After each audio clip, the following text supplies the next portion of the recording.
Hey everyone, welcome back to the railroad, the Union Pacific Railroad Evanston subdivision in HO Scale. My name is Darrell Cruz, owner and builder of the layout and your host for a special product review video. Got a Lombard haul, bunch of equipment from Lombard Hobbies. It's been a while since I've purchased some new equipment. I really don't need any more equipment. I got more than I need, but you know how that goes. It's hard to resist adding to the rolling stock. In this case, a couple of switchers and some covered hoppers, coil cars, and an unusual tank car. If you're enjoying this video, make sure you like, subscribe, and ring the bell if you can find it to get notified of upcoming videos. Now, this is how I get my hauls from Lombard Hobbies. I only live about 30 miles, but it takes about an hour to get there with the Chicago traffic and everything. And so I generally, even though I live pretty close, I go ahead and order it online.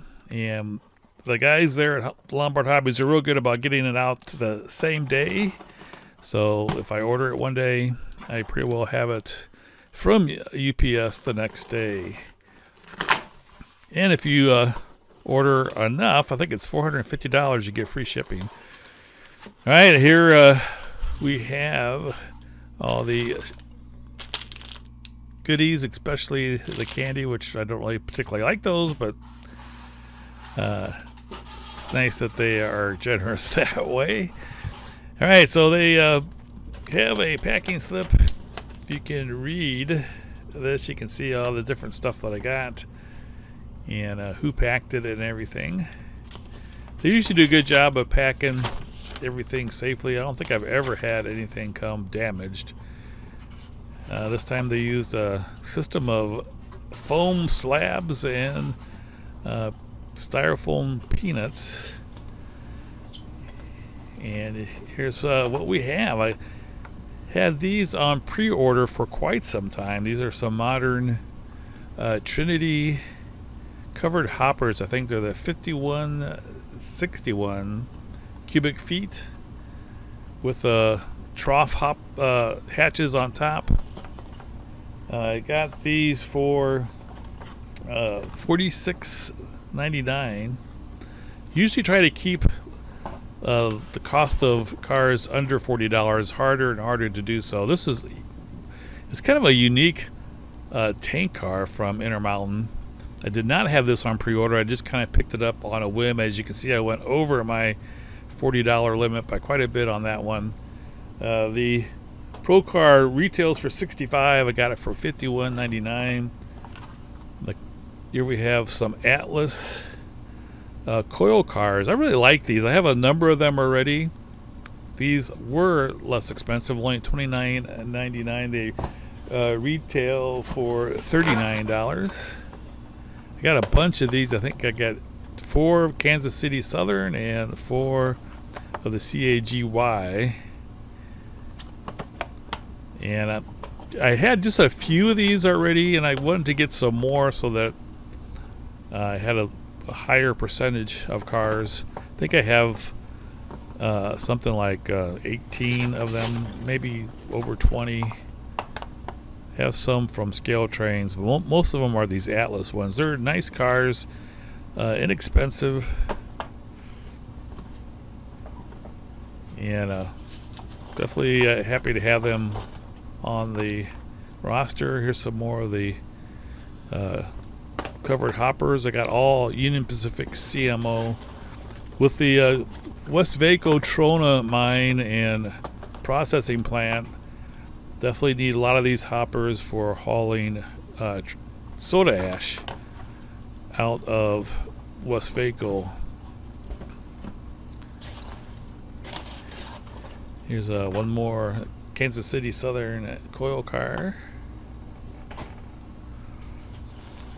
Then I also picked up some locomotives. I do not need any more locomotives.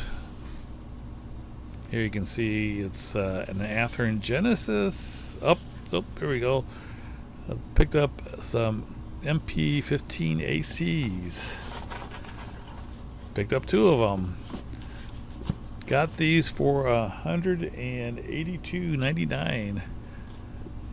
These are the DCC ready. I'm going full on ESU decoders, so I buy them without the sound decoder. So I got the covered hoppers, the coil cars of both Kansas City Southern and CAGY, a couple of switcher units, and then this kind of a different looking tank car.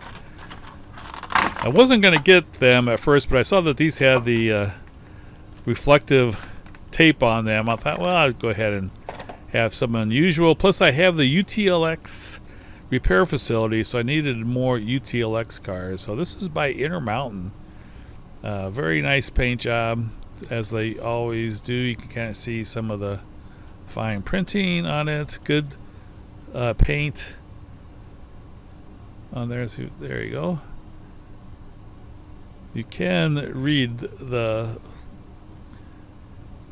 printing there. Here's the top of it. Does have some really nice etched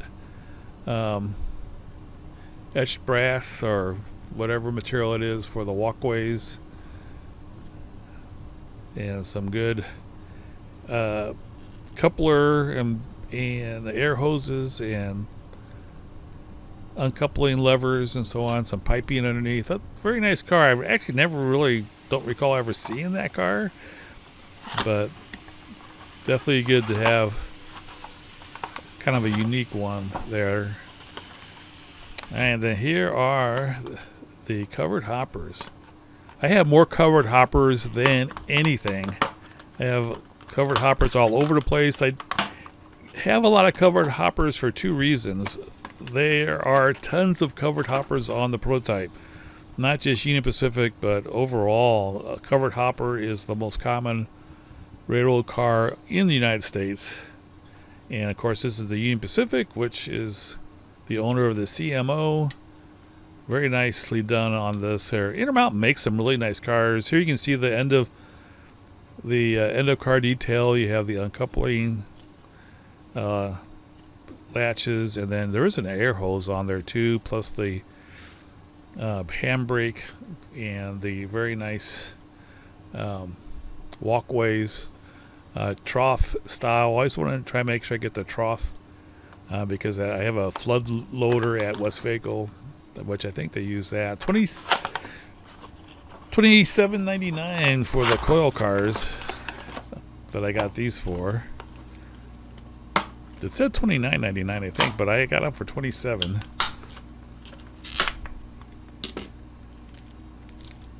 $27.99. Now these are the CAGY.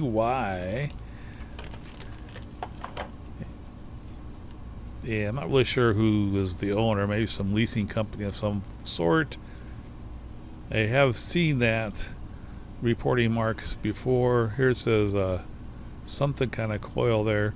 This has really nice detail for under $30.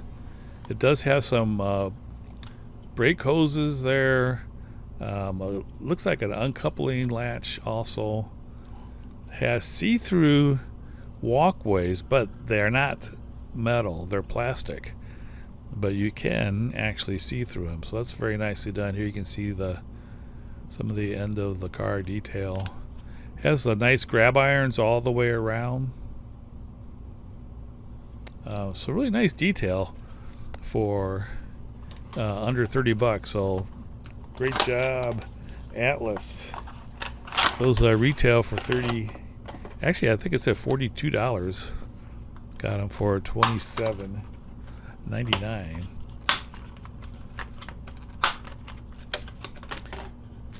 And here's the same coil car, but in the Kansas City Southern. If I wasn't doing Union Pacific, I would be doing Kansas City Southern. They have some of the coolest paint jobs with the gray and black. Again, good printing, nice little details. Handrails, see-through walkway.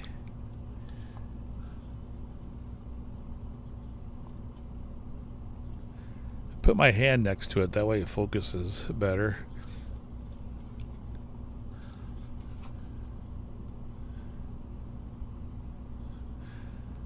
I always switch out all the couplers for KD 148s. All right, here's the locomotives. Again, I don't need any more locomotives. I think I'm pushing 70.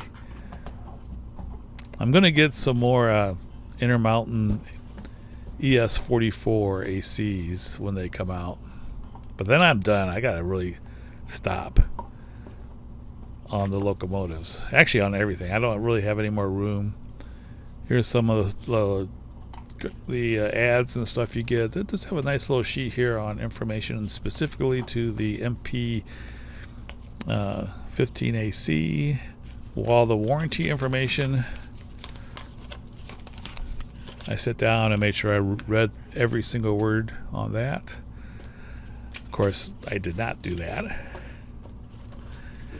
And here's just some general operating information. This is more generic information, not specific to the MP, although it does have the drawing of the particular locomotive. And here is the actual locomotive. This is a smaller box, obviously, than what the normal Ather and Genesis ones are in. Excuse me. And you have your normal Ather wrapping and packaging for these units. Does a good job of protecting them. They have a little foam on their handrails. I usually keep those in when I take it out. These are very nice looking locomotives. This is UPY 1488. Has ditch lights on both sides, a lot of detail on the ends. You can take a look at the truck detail. Again, this is the ends. I like the white handrails against the yellow and gray. Looks pretty cool. No snow plows on these. Here you can see the truck detail. The two units are not exactly the same. One has these different kinds of number boards, and this one does not have the unusual number boards. You'll see that in a second. Here you get again some look at the top. It's got a nice grill there. Here they both are. Again, now you can kind of see the difference between the two. They're almost exactly the same. They do have ditch lights on both sides. It does have headlights on both ends. It does also have ground lights. Disappointingly, the number boards are not lit.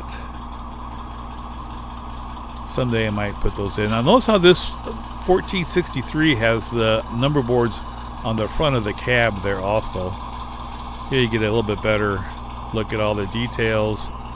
A lot better than what I did with holding it in my hands.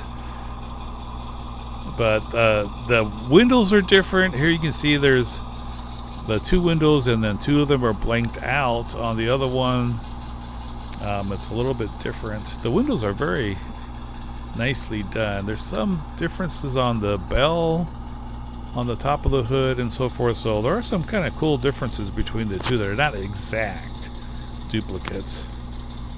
Took a long time to decide how I was going to run these, if they should be front to front, back to back, and of course which is the front and which is the back. There's always a little bit of debate.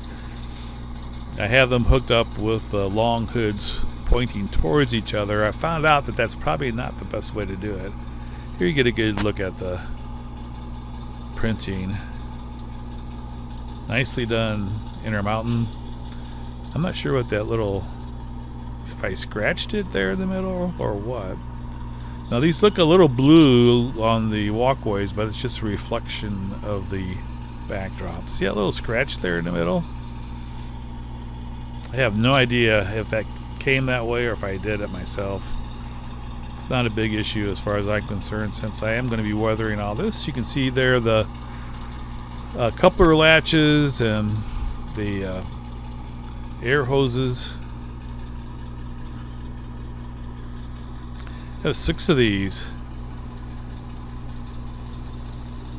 I have a bunch of CMO covered hoppers.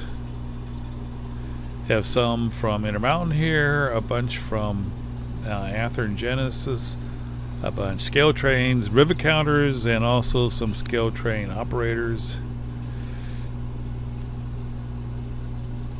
Nice looking cars. And like I said, I don't like to go over $40. These were $46.99, but I think it's worth a little going over. These are a really good deal here, of great value for the coil cars. You have comparable details on the ends.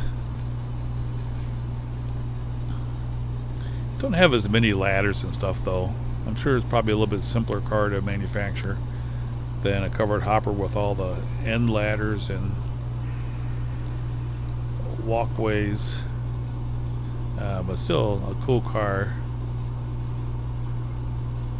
Nice job on painting with the white on the steps and on the handrails. Nice job on the walkway handrails, and definitely nice job on the see-through walkways and being plastic. So 4 of each. I did need some more of these. It was a little sparse on the coil cars. I think I'm at a good spot right now for coil cars.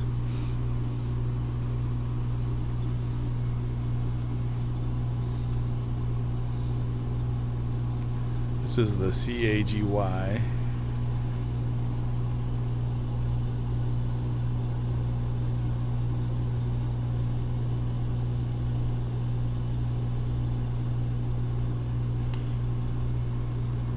Again, nice job on the white handrails and steps.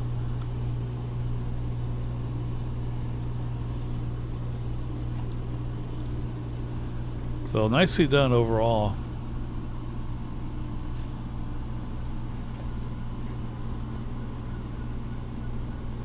Makes a nice train.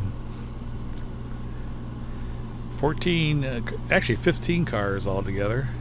Of course, most of my trains are 30 to 50 cars in length, but this would make a good local, I think. All right, let's take a look at the train moving across the layout. This is moving from Morgan in the distance and coming up to the Weber River Canyon and heading through the Taggart tunnels. Let me know if you have an opinion on how these two particular switcher locomotives should be running together. There's some controversy on which is the front and which is the back of each locomotive. I always thought the long hood was the front and the where the cab is the back, but I've heard other descriptions of it. I think it probably depends a little bit on the railroad. I did do some research. I looked at as many pictures as I could of Union Pacific MP15AC locomotives that are actually being in use at various different yards, and I actually saw them oriented in all of the different directions as you see all the cars that I got running through. Here we're coming through Devil's Slide. I saw some cases where they were nose to nose like this. If you look closely on the end that's leading right now, it's got a walkway, a little walkway to go from one unit to the other. They have the walkway is in the down position, and the only problem with that is that I found out you can't really uncouple very well with an uncoupling pick with the walkway down. So as a practical matter, here you can maybe get a little bit better look at it. You can see that little walkway is put down. So actually in switching, it works better for the long nose to be at the cars. So right now I have them oriented with them back, both pointing in the same direction. And the long hood actually coupling to the cars. Here we're going through the Echo Canyon. Here they are in the yard. Actually, this is where they're going to be located. And again, I've switched it around since I took this video. I have them going in the same direction. And you can see, if you look closely, you can see the little walkway that's over the coupler. So it's pretty difficult to actually use the uncoupling pick. So I have them both going in the same direction with a long nose coupling to the cars. Looks cool in any configuration, and I did see a lot of examples of the units running in the same direction. Well, thanks so much for watching. I hope you enjoyed this video. I definitely enjoyed putting it together, and I'm also, of course, enjoying having some new rolling stock. Everybody have a great weekend, and I hope you have a wonderful 4th of July coming up. Enjoy, everybody. Take care.